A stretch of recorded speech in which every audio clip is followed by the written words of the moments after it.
Bueno, ipui hau da, nik askotan kontatu dizken ere ikaslei, kontatu dut ipui hau, eta aipatzen du gai bat ume guztiek bizi dutena.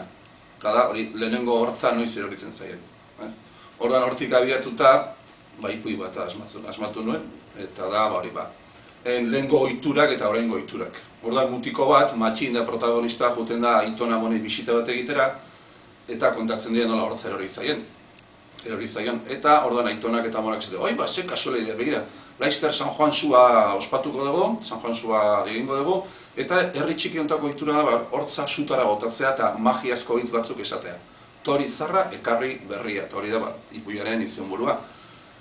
Eta orduan mutikoak esaten du, eta hortza sutara bota berdet, eta bai. Eta orduan mutikoak beste plan batzu zituen, bere hiriko planak. Hau da, gaur egungo umeek duten plana da, sagutxoari hortza ipintzea. Bere sagutxoari hortza ipini, orduan badakite oparitxo bat edo jasotzen dutela.